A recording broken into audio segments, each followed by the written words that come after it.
रोज़नामा कुदरत की वीडियो देखने के लिए अभी यूट्यूब चैनल पर सब्सक्राइब करें और बेल आइकन पर भी क्लिक करें। अस्सलाम वालेकुम, मेरा नाम डॉक्टर समद है और मैं एज ए स्किन स्पेशलिस्ट काम कर रहा हूँ पिछले 3 साल से। तो आज जो मैंने एक टॉपिक चूज़ किया है कि मैं अपने व्यूवर्स के साथ शेयर करूं, वो टॉपिक है skin treatment for skin rejuvenation या स्किन टाइटनिंग। जिस तरह वक्त के साथ साथ जो स्किन पे मौसम के असरात होते हैं और ख़ासकर धूप के असरात होते हैं और उसकी वजह से फिर स्किन में जो उसकी इलास्टिसिटी कम हो जाती है, यानी स्किन में झुर्रियाँ, जो आम ज़बान में हम झुर्रियाँ कहते हैं, स्किन में झुर्रियाँ पैदा हो जाती हैं। ख़ासकर ये आंखों के इर्द गिर्द या बाकी फेस के स्किन पे झुर्रियाँ पैदा हो जाती है, स्किन कमज़ोर हो जाता है और स्किन थिन पतला हो जाता है। तो उसके बारे में मैं बात करना चाहूँगा। झुर्रियाँ जो स्किन पे बनती है उसकी मुख्तलिफ वजूहात होती हैं। एक तो ये एजिंग इफ़ेक्ट है, यानी उम्र के साथ साथ ये एक कुदरती प्रोसेस है कि स्किन पे झुर्रियाँ निकलती हैं और स्किन कमज़ोर हो जाता है। और उसके साथ साथ बाकी जो वजूहात उसके हैं, ख़ासकर जो लोग धूप में ज़्यादा उनका निकलना होता है या वो अपने जिल्द को धूप से ज़्यादा महफूज नहीं रख सकते हैं। ख़ासकर हमारे जो कोयटा का मौसम है, ओवरऑल पाकिस्तान का ही ऐसा ही मौसम है, क्योंकि यहाँ पे आपको साल में तकरीबन 12 महीने ही आपको धूप मिलेगा और ज़्यादा से ज़्यादा साल में 1 हफ़्ते या 2 हफ़्ते आपके क्लाउडी सीज़न होते हैं, यानी बादल वगैरह होते हैं, आप धूप से महफूज रहते हो।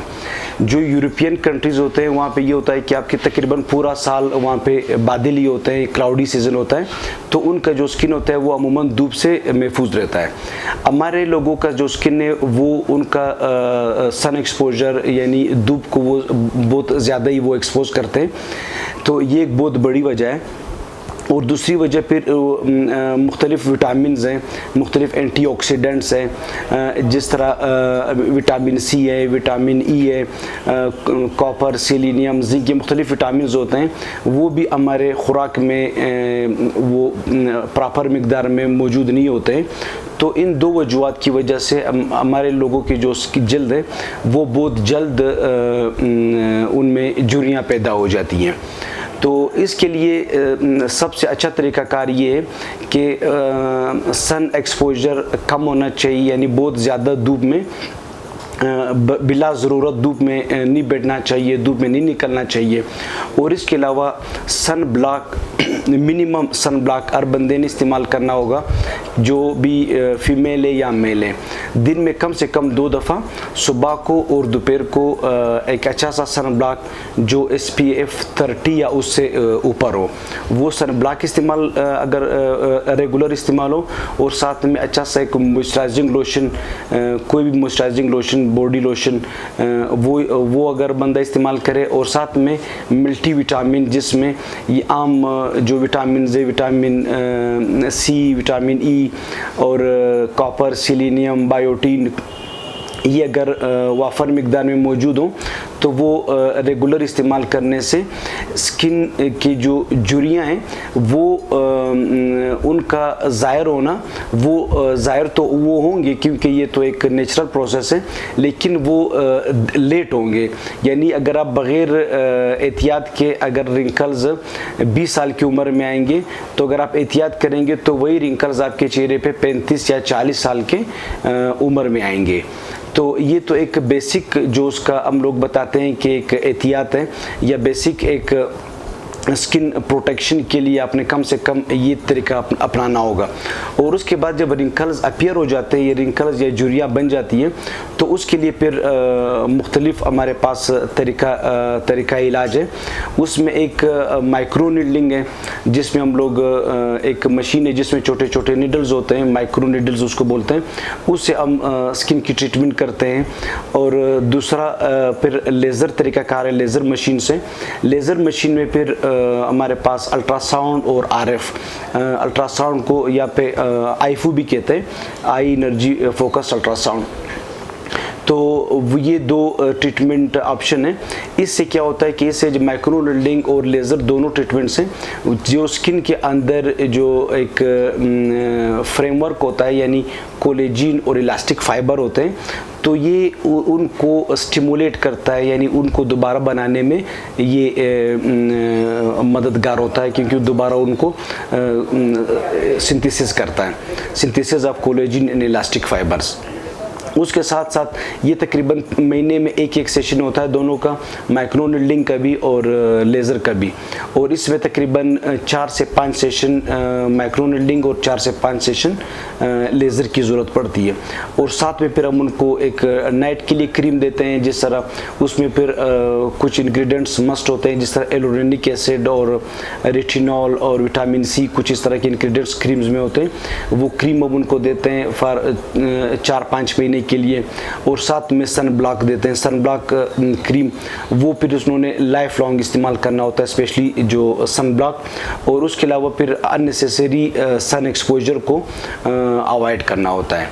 तो उससे फिर ये होता है कि 60 to 70% जो रिंकल्स है ट्रीटमेंट के बाद, 4-5 महीने के ट्रीटमेंट के बाद 60 to 70% रिंकल्स कम हो जाते हैं। और इसके अलावा एक दूसरा ट्रीटमेंट का एक तरीकाकार है हमारे पास जो वर्ल्ड वाइड चल रहा है, वो फिर उसे कहते हैं कि ऑटोलोगस फेट ट्रांसफ़र या नैनो फेट ग्राफ्टिंग भी बोलते हैं उसको। नैनो फेट ग्राफ्टिंग में फिर हम एक मशीन के ज़रिए एक छोटे से एक सिरिंज नुमा हमारे पास एक सिरिंज होता है, उससे हम एब्डोमेन से थोड़ा सा फेट लेते हैं और वही फेट फिर जहाँ पे रिंकल्स वगैरह ज़्यादा हों उधर हम इंजेक्ट करते हैं चेहरे पे। तो ये सारे ट्रीटमेंट करने से 60 to 70% रिंकल्स रिमूव हो जाते हैं। लेकिन जिस तरह कहा जाता है कि एहतियात इलाज से बेहतर होता है, एहतियात का रिज़ल्ट ज़्यादा बेहतर होता है एज़ कम्पेयर टू इलाज का। तो एहतियात मैं सबको ये एडवाइस करूँगा कि एहतियात होना चाहिए स्किन के लिए, और स्किन के लिए मिनिमम एहतियात ये है कि सन ब्लॉक रेगुलर यूज़ होना चाहिए, चाहे जो भी है जो चाहे जितना भी कम है जो सन ब्लॉक रेगुलर यूज़ होना चाहिए। अच्छा सा मॉइस्चराइजिंग लोशन रात को यूज़ होना चाहिए, और साथ में सन एक्सपोजर कम होना चाहिए, और साथ में अच्छी खुराक या फिर मल्टीविटामिन सप्लीमेंटेशन होनी चाहिए। तो जब ये एहतियात होगा तो फिर जुरियों के चांसेस बहुत कम होंगे और वो अपने टाइम पे आएंगे, वक्त से पहले जुरियाँ नहीं आएंगी।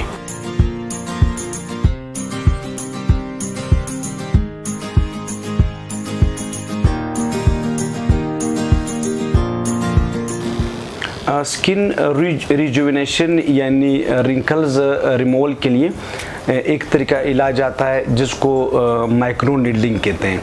ये एक छोटा सा डिवाइस होता है जिसको डर्मापेन बोलते हैं। इसमें ये कॉर्ट्रिज फिट होता है जिसमें छोटे छोटे नीडल्स होते हैं। तो ये नीडल्स से हम इलाज करते हैं, जिसको इस प्रोसेस को माइक्रो नीडलिंग बोलते हैं। इससे क्या होता है कि छोटे छोटे जो नीडल्स होते हैं ये स्किन को स्किन में लगते हैं और स्किन में ये अंदर जाते हैं, और जो नीचे कोलेजिन फाइबर्स होते हैं तो ये उनको टच करते हैं। कोलेजिन फाइबर जब टच होते हैं तो वो कोलेजिन स्टिमुलेशन हो जाता है उससे फिर स्किन टाइटनिंग, जो रिंकल्स वगैरह होते हैं, जो छोटे छोटे लाइंस होते हैं चेहरे पे बन जाते हैं या फोरहेड पे जो लाइंस होते हैं, उसको ट्रीट करने के लिए ये एक तरीका इलाज है माइक्रो नीडलिंग। इसको हम करने से पहले पेशेंट एक क्रीम लगाते हैं 20 मिनट के लिए। क्रीम लगाने से ये होता है कि चेहरा तकरीबन 70 to 80% सुन्न हो जाता है, उससे फिर दर्द पेशेंट को ज़्यादा महसूस नहीं होता है। तो अगर आप इस वीडियो में देख सकते हो, इस पेशेंट का रिंकल्स रिमूवल के लिए माइक्रो नीडलिंग कर रहे हैं, और ये पेशेंट बिल्कुल किसी तरह इसको पेन वगैरह महसूस नहीं हो रहा है। इस वजह से कि हमने पहले इसको ट्रीटमेंट के लिए प्रिपेयर किया है। उसमें हम पहले इसको क्रीम लगाते हैं, नमिंग क्रीम होता है हमारे पास लाइडोकेन 20%, वो लगाते हैं। उसके बाद हम ये जो माइक्रो नीडलिंग प्रोसेस है वो स्टार्ट करते हैं। इसको हम पूरे फेस पे करते हैं, और कम से कम इसमें 20 मिनट से लेके आधा घंटा 30 मिनट, 20 मिनट से लेकर 30 मिनट तक, यानी आधे घंटे का ये प्रोसेस है।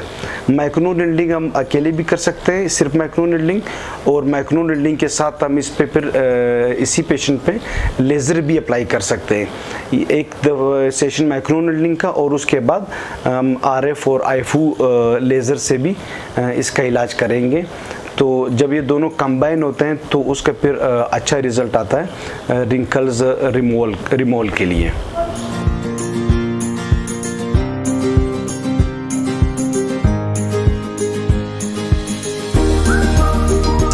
पहले माइक्रो नीडलिंग की, माइक्रो नीडलिंग के बाद इसको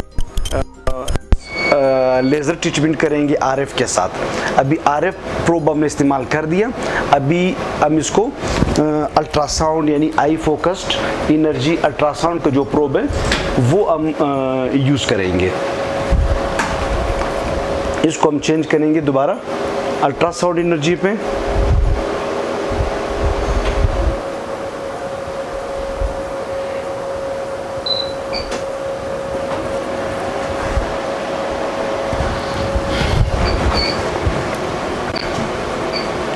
तो एट अ टाइम एक पेशेंट में हम दोनों प्रोब यूज़ करेंगे। एक हमारे पास RF होता है जो पहले हमने यूज़ किया, और दूसरा प्रोब हमारे पास अल्ट्रासाउंड का है, अल्ट्रासाउंड एनर्जी होती है इसमें। तो ये हम यूज़ करेंगे स्किन रिजुविनेशन या रिंकल्स रिमूवल के लिए। इसके साथ फिर हम पेशेंट को एडवाइस करते हैं कि आपने मॉइस्चराइजिंग क्रीम रेगुलर यूज़ करना है, सन ब्लॉक यूज़ करना है, और ट्रीटमेंट के फ़ौरन बाद 4-5 दिन के लिए आपने अननेसेसरी सन एक्सपोजर नहीं करना है, यानी आपने बिला ज़रूरत धूप में नहीं निकलना है ट्रीटमेंट के 4 या 5 दिन के बाद। उसके बाद फिर कोई मसला नहीं, आप धूप में निकल सकते हो, फिर धूप का ज़्यादा असर स्किन पे नहीं होता है। लेज़र के फ़ौरन बाद स्किन जिल्द सेंसिटिव हो जाता है, तो उसमें फिर धूप के असरात चेहरे पे ज़्यादा होते हैं, सिर्फ ज़्यादा से ज़्यादा 1 हफ्ते तक। उसके बाद फिर स्किन दोबारा नॉर्मल हो जाता है। और उसके साथ हम पेशेंट को एडवाइस करते हैं कि आपने जो रिजुविनेशन क्रीम है वो रेगुलर इस्तेमाल करनी है, और सन ब्लॉक आपने रेगुलर इस्तेमाल करनी है, और साथ में कोई सा अच्छा सा मल्टीविटामिन एक विटामिन सप्लीमेंट के तौर पे देते हैं, वो पेशेंट इस्तेमाल करता है। तो इससे 50 to 70% रिंकल्स कम हो जाते हैं।